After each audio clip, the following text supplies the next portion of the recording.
नमस्ते। थर्ड आई में आपका स्वागत है। आज थोड़ी ये बात कर ली जाए कि जैसे चर्चा है, अटकलें हैं कि नीतीश कुमार इंडिया अलायंस छोड़ रहे हैं। इंडिया अलायंस को झटका लग गया, इंडिया अलायंस टूट गया, तितर-बितर हो गया। तो मुझे लगा कि फ्राइडे को चूँकि हम लोग डेटा और थोड़े एनालिसिस करते हैं, तो इसमें देखा जाए कि कहाँ क्या है। तो मैंने 3 टेबल बनाई है। पहली टेबल वो है जहाँ पे बीजेपी बहुत स्ट्रॉन्ग है और जो बीजेपी का गढ़ जिसको बोलते हैं। दूसरी टेबल वो है जहाँ पे इंडिया अलायंस स्ट्रॉन्ग है।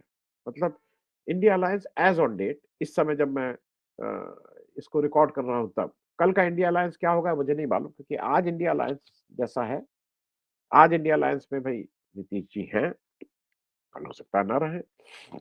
और तीसरा जहाँ पे कांग्रेस का चैलेंज है, कांग्रेस को ही लड़ाई लड़नी है और वहाँ पे कैसे है। तो 3 टेबल है, एक में 9 राज्य, दूसरे में 6 और 6। तो कुल ये जो है 21 राज्यों का मेरे हिसाब से खेल है। तो सबसे पहले टेबल ए देख लेते हैं। टेबल ए में आप देख रहे हैं ये बीजेपी की स्ट्रॉन्ग मतलब सारा कुछ इसकी ताकत है और बीजेपी यहीं से अपनी पूरी जो क्षमता है ये उसका स्ट्रॉन्ग होल्ड है। और अगर इसको कहा जाए तो ये हिंदी ही पट्टी है। छत्तीसगढ़, दिल्ली, गुजरात, हरियाणा, हिमाचल प्रदेश, मध्य प्रदेश, राजस्थान, उत्तर प्रदेश, उत्तराखंड। गुजरात थोड़ा मतलब ये माना जाएगा कि भई हार्डकोर हिंदी पट्टी नहीं है, लेकिन उसको भी हिंदी पट्टी में ही अगर वो करें, तो ये कुल यहाँ पे कुल सीटें जैसा मैंने आपको उस टेबल के एक उसमें बताया है, कुल सीटें हैं 197 197। बीजेपी के पास इस समय इन 9 राज्यों में जहाँ पे 197 सीट्स हैं, कुल 176 है। बीजेपी के पास 176 सीट्स हैं। हालाँकि टेक्निकल और ये 2019 के आंकड़ों पे कर रहे हैं क्योंकि आज के आंकड़ों पे नहीं कर रहे हैं, फिर वो कन्फ्यूजन होता है, तो ये 2019 में जिसकी जैसी स्थिति थी, उस हिसाब से बात कर रहे हैं। क्योंकि 2019 में बीजेपी के पास 303 सीटें थी और अगर आज बीजेपी को हमसे ये सारी थ्योरेटिकल बात हो रही, अगर 33 सीट कम हो जाती है, तो बीजेपी की मेजॉरिटी नहीं है। अपनी मेजॉरिटी नहीं है, एब्सोल्यूट मेजॉरिटी नहीं है। फिर वो उस एब्सोल्यूट मार्क से नीचे आ जाती है। तो अगर आप यहाँ पे अच्छा ये जो 176 सीटें बीजेपी की 197 इधर, तो 21 सीटें दूसरों के पास है। उस 21 में भी ये समझ लीजिए 16 सीटें उत्तर प्रदेश में, 10 बीएसपी, 5 सपा और 1 कांग्रेस था। 21 में से जो मतलब अदर्स में 21 में 16 निकल गए 5, 2 सीटें उत्तर प्रदेश में उनके मतलब बीजेपी का सहयोगी जो दल था, अपना दल, उनके पास थी। तो वैसे कागज पे तो 62 है, वैसे वो टेक्निकली अगर देखिए तो 64 होता है। और छत्तीसगढ़ में मतलब 2 सीटें कांग्रेस के पास थी, इसलिए आप ये कह सकते हैं कि वो उनको वहाँ से कांग्रेस से कितना कम, कितना ज़्यादा करेंगे। 2 सीट छत्तीसगढ़, 1 सीट मध्य प्रदेश। अब आप ये बताइए, जो भी प असल में ये सारी बात मैं आपसे इसलिए कर रहा हूँ कि इतना डेस्परेशन क्यों है बीजेपी में? बीजेपी आज इतनी डेस्परेट क्यों है कि नीतीश आ जाएँ या धड़ाधड़ ईडी, सीबीआई की रेड हो रही है, वो गिरे, वो टूटे, वो कहीं से आ जाएँ। नीतीश को लाने का इतना डेस्परेशन क्या है? अब आप खुद देख लीजिए, 197 सीट में 176 बीजेपी की है।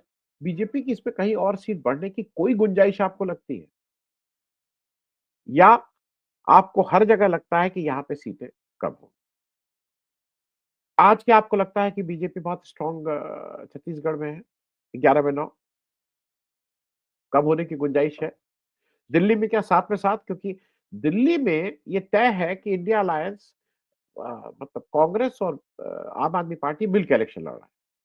पंजाब में अलायंस नहीं होगा, लेकिन यहाँ पे अलायंस है। तो ये जो 7 पे 7 है, क्या ये हो पाएगा?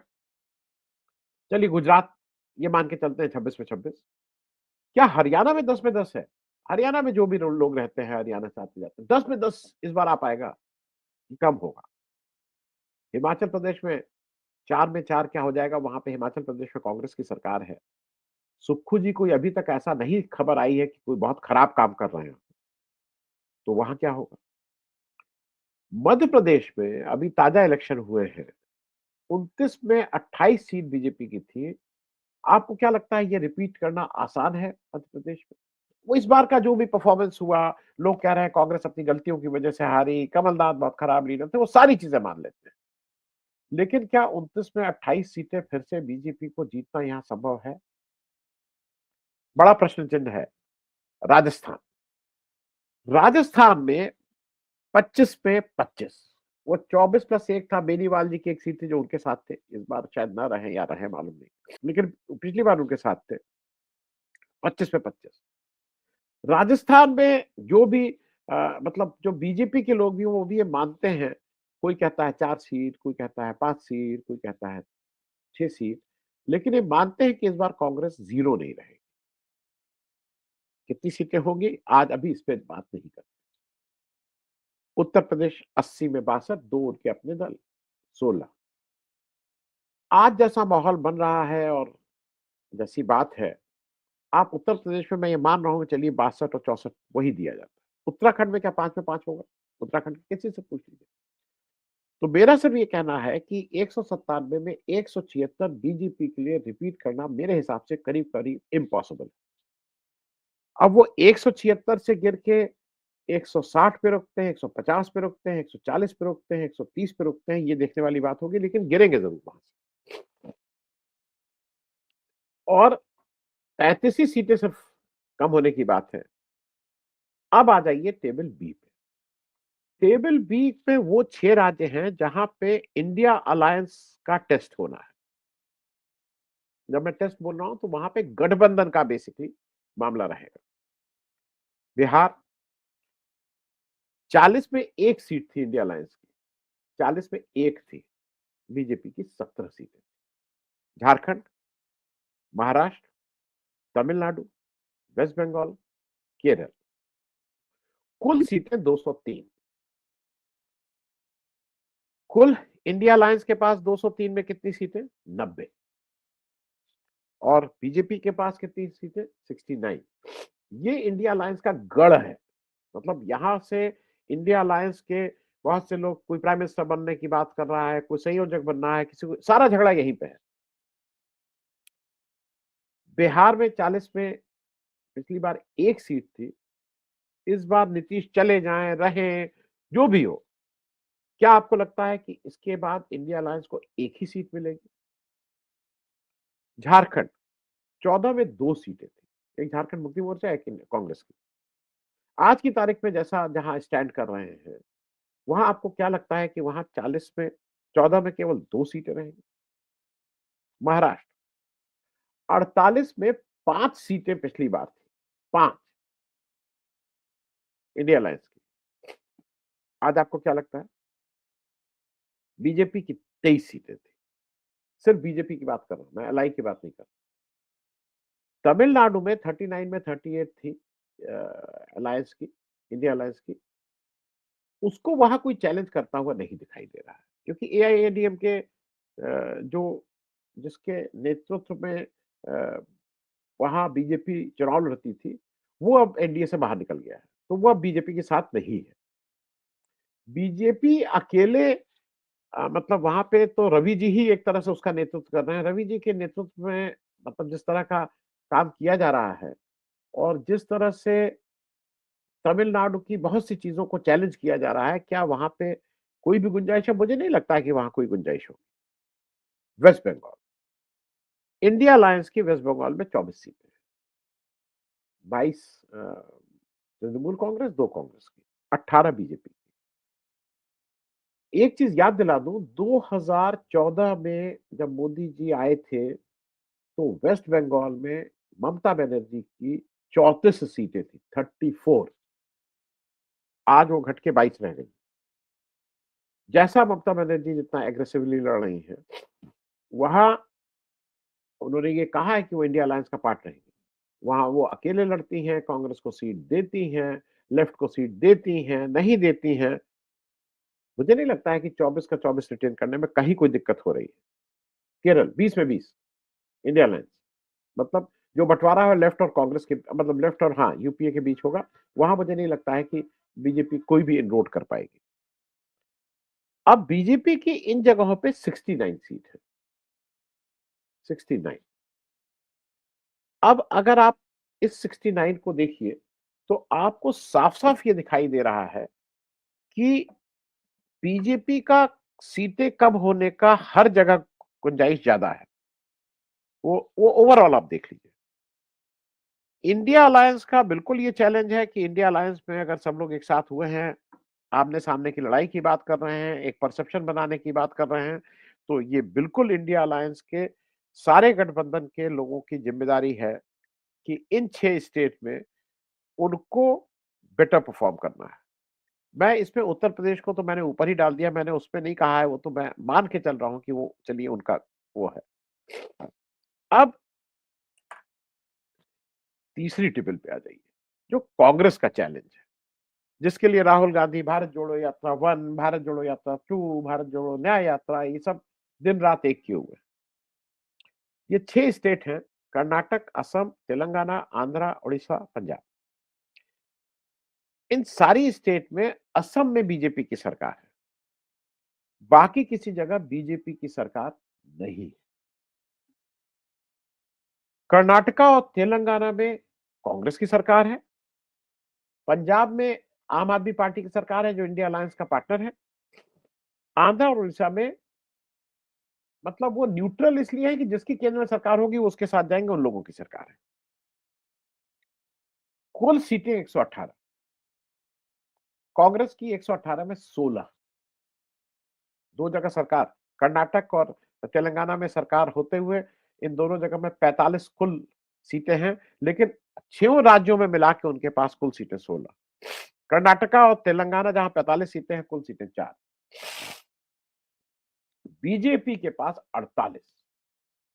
ये वो स्टेट जहां पे कांग्रेस डायरेक्टली चैलेंज करेगी, वहां 48। कर्नाटक में क्या 25 आ पाएंगे बीजेपी की? मतलब सरकार कांग्रेस की है, अच्छी सरकार चल रही है, ऐसा कुछ नहीं है। बीजेपी को उसकी जो भी भाषा बीजेपी बोलती है, उस भाषा में जवाब देने वाले वहाँ कुछ नेता भी हैं जो बीजेपी को उसी भाषा में जवाब दे रहे हैं। असम, असम के बारे में मैं एक चीज़ बता दूँ, आप खुद गूगल करके देख लीजिए। असम में 2019 में ऐसा परसेप्शन बनता है कि नहीं-नहीं वो असम में पिछली बार 2 गठबंधन लड़े थे, एनडीए और महाजोत। वहाँ यूपीए नहीं था, वहाँ महाजोत बोला गया था उस गठबंधन को। एनडीए को लीड किया था बीजेपी ने, महाजोत को लीड किया था कांग्रेस ने। एनडीए के जो वोट आए थे, उससे 1% से कम वोट आए थे महाजोत के, 1% से कम। लेकिन सीटें 9 सीट मिल गई थी एनडीए को और 4 सीट मिली थी उस समय के महाजोत, लेस देन 1% पे। वहाँ नेक टू नेक लड़ाई है। वहाँ जो अभी स्टेट इलेक्शन भी हुए, उसमें भी 1% का ही फ़र्क था दोनों गठबंधनों में। तो मेरा ऐसा मानना है कि इस सारी जगहों पे बीजेपी को 48 सीट अप करना मुश्किल है। ये रिवर्स भी हो सकता है। ये कांग्रेस की 48, बीजेपी की 16 भी हो सकती है। और कुल ये जो सीटें हो रही हैं, 197 पर 203, 400 और प्लस 118। ये 518 सीटों में 293 सीटें बीजेपी की यहाँ हैं, बाकी 10 सीटें वो और जगह से लाती है। मैंने नॉर्थ ईस्ट, गोवा ये सब अभी इसमें नहीं जोड़ा है। लेकिन इन 21 राज्यों के में बीजेपी को 293 लाना है। आप मतलब मैं इसलिए नहीं कह रहा हूँ, मैं सिर्फ आपको ये आंकड़े दे रहा हूँ। आप लोग मुझे आपका फीडबैक भी का भी मुझे इंतज़ार रहेगा कि कहाँ-कहाँ बीजेपी इसमें बढ़ने की गुंजाइश रखती है। थ्योरेटिकली लोग बिल्कुल कह सकते हैं कि तमिलनाडु में बीजेपी बढ़ने की गुंजाइश रखती है। लेकिन बिना एआईएडीएमके की बैसाखी के, वो अकेले अपने दमखम पे केवल जो गवर्नर साहब उनको वहाँ की सरकार को चलाने नहीं दे रहे हैं, उसके दमखम पे वो कितना बढ़ जाएगी ये देखने वाली बात है। बिहार में अगर नीतीश आते हैं, नहीं आते हैं, मतलब वो कितनी सीटें, अगर नीतीश नहीं आते हैं तो 17 सीट भी आना मुश्किल है। नीतीश अगर आ भी जाते हैं तो नीतीश भी 17 सीट, मतलब फिर इतनी सीट नहीं लड़ पाएगी, तो 17 का 17 ही मैक्सिमम हो सकता है। उसी तरह से जो कांग्रेस का चैलेंज है, वो मुझे स्पष्ट दिखाई दे रहा है कि कांग्रेस जितनी जिस तरह से राहुल गांधी लगे हैं, फोकस्ड हैं, असम में जा रहे हैं, असम में टाइम दे रहे हैं, 8 दिन टाइम दिया है।